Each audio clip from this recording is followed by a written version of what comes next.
Հիսուս մեզ բժշկում է եւ ասում է նայեք, ել մեղքնի գործեք։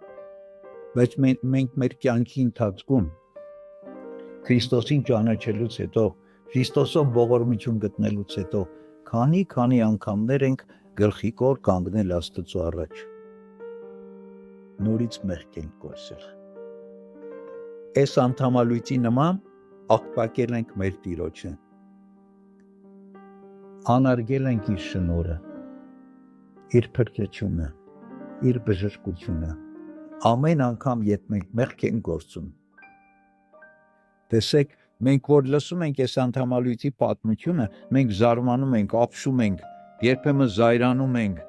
ընդվզում ենք, բողոքում ենք, ասում ենք, ո՞նց կարա, մարդը 38 տարի հիվանդ էր, Աստված բժշկեց իրան, եւ հանկարծ ինքը առաջի ապտակ տվողն է լինում Քրիստոսին։ Մենք շատ նման ենք այս մարդուն եւ այս մարդուց ոչինչով չենք տարել, երբ ամեն անգամ Աստծուց ողորմություն գտնելուց հետո նորից մեղանչում ենք Աստծո առաջ։